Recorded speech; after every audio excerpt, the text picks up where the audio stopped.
солдат. Я не спал 5 лет, и у меня под глазами мешки. Я сам не видел, но мне так сказали. Я солдат. И у меня нет башки, мне отдали. Today we're going to talk about the famous Russian dumpling, Pelmeni, and how to cook it. Now, you can get these a lot of places in America. Sometimes you go to maybe a Russian deli or a Russian store or a Slavic store. This is a kind of a Ukrainian Russian dish. So I picked these up. These are called grandma's pierogies, but these are actually pelmeni. So what a pelmeni is basically just a Slavic tortellini, I guess you could say.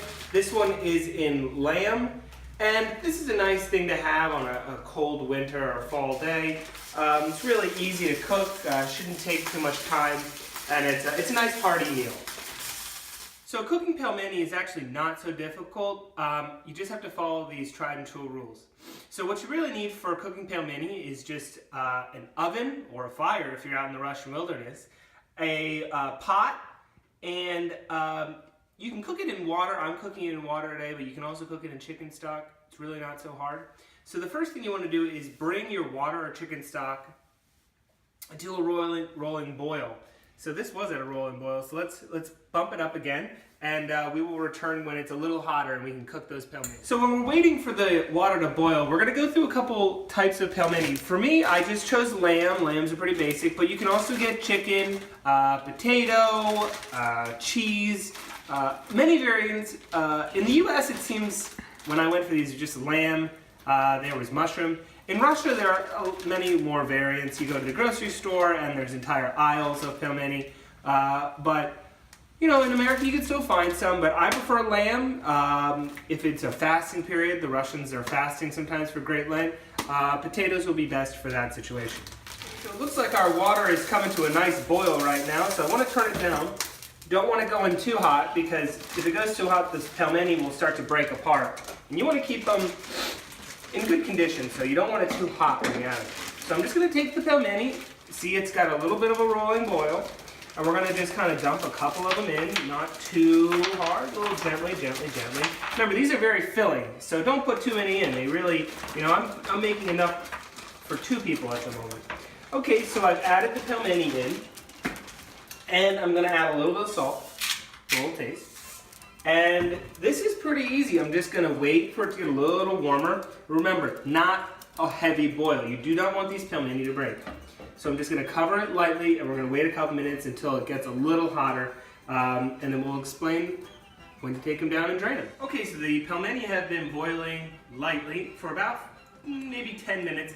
Now what you want to do to know if the pelmeni are done is you take a look here, and they're going to be just floating.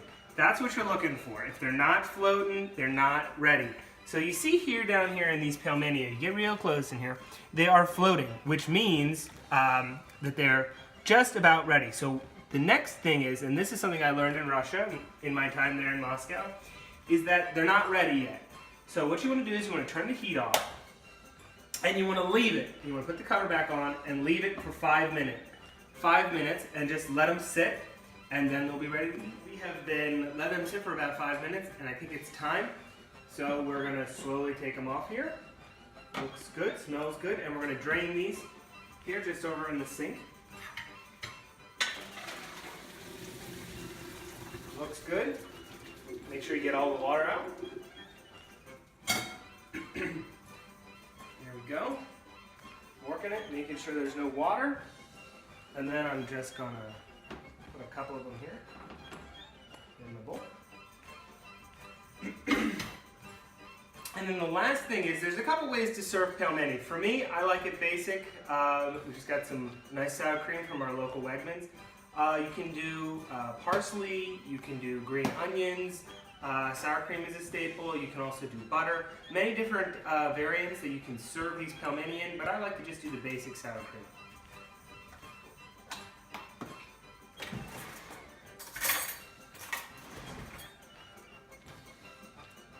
Just like a little dollop right here, little dollop here. All right, that looks tasty. It's pelmeni.